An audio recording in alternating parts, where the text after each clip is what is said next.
Alright, boys, we have the collab info, the patch notes. They're here. I am white as well, too. It's a screen, but like I am white. Anyway, these units, they look amazing. All their art's incredible. Okay, they have been known to miss very recently. Like the art style has been like shifting, and they've done some weird stuff. I think all these look insane. If you want to know what they look like in full, then I have this here at least in my thumbnail. But anyway, so we have new units. I did talk about them in this video, so I'm gonna go over them like really shortly. Click here. Hopefully it loads. Okay, nice. Okay, better. Ain't no way. Wait, it's not a bad banner. It's not bad. It's not bad. It's actually good. Oh, it's actually good. Like it's as good as it gets. This is the best we could have gotten genuinely. Okay, so because let me break this down for you guys. Okay, obviously new ones. 0.25. We're used to it. They don't like us. It is what it is.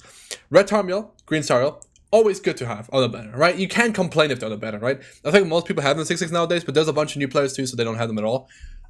Really good. Green Ludo, although useless, he is a Ludo for your blue Ludo if you want to run the CC funny stuff, right? And if you're not crazy and you're just a normal human being, you don't want to run that, you most likely don't have him because there's no reason for you to have summoned on his banner, right? So that's good. NANASHI, it's 4 unknown characters. You gotta have NANASHI on the banner. Red Escanor. Okay, whatever. And then Red Gother is good. It's good. Green Merlin is good. Obviously, I mean, you guys gonna have him 6/6. But like, a friend of mine started, so he's like new. So I have like sort of different view. Blue Camilla again. No one summoned for that shitter. So box CC. There you go. Boom. All CC's hot. Blue also. They don't rerun these. This guy never comes back. So I'm happy he's back. And then Excel Brother is okay, which was a green one. But this is honestly the best we could have gotten. We can't ask for much more. It's a bunch of it's these 2 new units, right? That came out this year.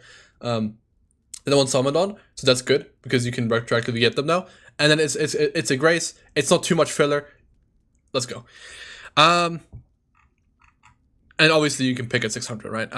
Yeah. And then there's a guaranteed ticket as well, right? We get a 1 in 4 chance of you doing a COUNTER.EXE. So let's talk about them, okay? So I'll break it down super quickly. Ainz gets 30% basic stats, and then he gives 15% to all allies, so he gets 45.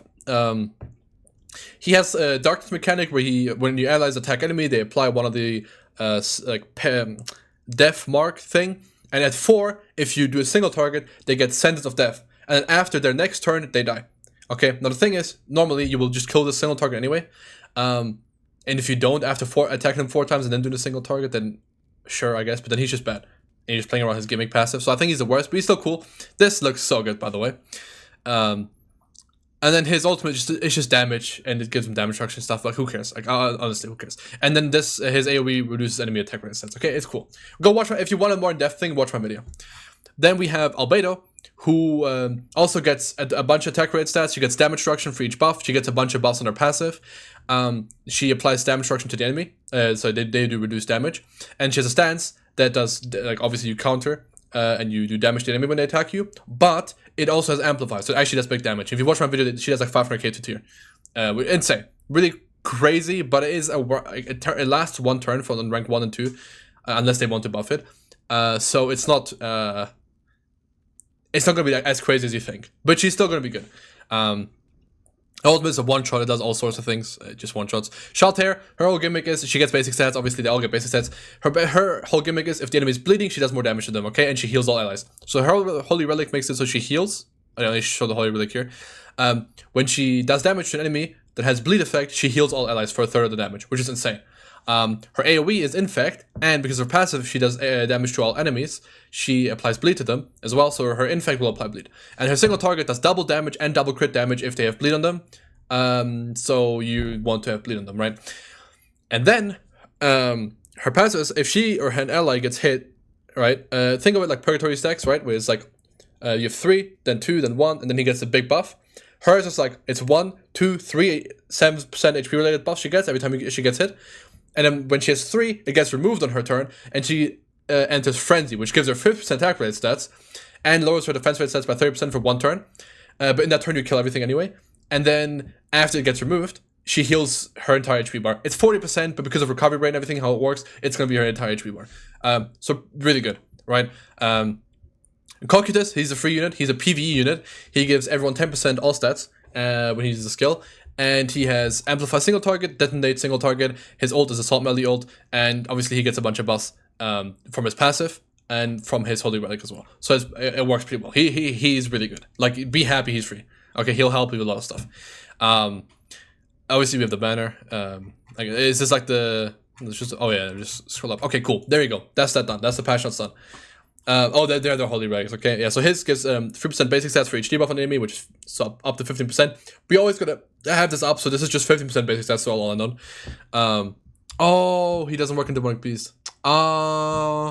Sad. Okay, big L for him. Big L for him. Okay, I'll have to take it back. He's the worst. It's these two are the best easily, and then I guess he's the worst because he doesn't work in Demonic Beast. But that's really tragic. That is really tragic. Yeah, her just gives her 8% damage reduction for each buff on her, so up to 40% because 5 times. And she gets like a bunch of buffs, so you always have this active when you need it to be active. A bunch of packs. Now, there's one controversy here. If they could show it on the banner, we have Bingo Event, right? These are the rewards. It's pretty good. We have Riku, the new boss fight, which is a it's like the Mushoku Tensei, right? Like the raid. On the stream, they were struggling with this guy, but I think they just brought a whole horrible team for him, so we'll have to see. So he has some rewards, so he has an outfit, he has a relic box, right? We get a relic box from, if you clear it 9 times, so you can't get a day one, but you can like get a day 1 if you do it before the reset, right? And then UR pendant's pretty good, okay, that's cool. Labyrinth, big. Oh, this looks cool. This looks really cool. But it's just a Labyrinth. It's gonna be easier than usual, right? Because they want people to finish it. And you still get a Labyrinth card. You still get 10 SA coins, a whole multi, 200 anvils. You get a multi from this as well. You still get the LR coins, which I thought they might remove because of this, but you actually get them, so that's huge. I am maxed out on them though, so they need to release that new LR like now. Thank you. And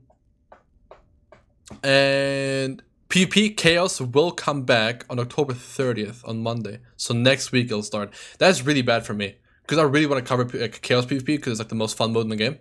But we'll have like all the Overlord hype, and then I'm like, oh, I don't know how to like balance things, but we'll see. Anyway, yeah. So again, Chaos rewards. You get top 100, top 1%. You get 100 gems. You should be able to get top 5% easily if you just play enough. And then we have the outfits, really good. Pope, Ainz. They gave us like the Momon outfit, sorta. It's just worse. Like they just net marble fight it where they make it super edgy, but like they don't. Like it's like super edgy for like a 12-year-old. Like it looks good for a 12-year-old, right? Like if you're 12, you like this, but it's so ugly. The staff being like a flame thing is pretty cool though, like a torch. Albedo just W outfits. Like I spat on my mic. W, like that's how crazy she is. It's just W outfits. All of them are really good. I really like all the outfits. And then that's the wrong one. And then Shaltir, really good outfits. I honestly like them all. I think this one's kind of like, this is definitely the worst one. I'll probably just run this one. This one looks cool. And then we have Cocutus, who's really cool. He's just cool. He just has the GALAND outfit there. This is just a GALAND outfit, like the golden one. So I'm gonna run them both together on the same team. That's gonna be cool. And that's it really. Oh yeah, here's a big controversy on the banner. To get the last relic box, you need 900. Need to reach 900.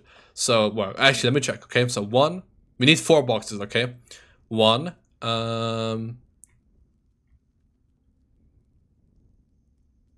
There's none in the Labyrinth. That's interesting.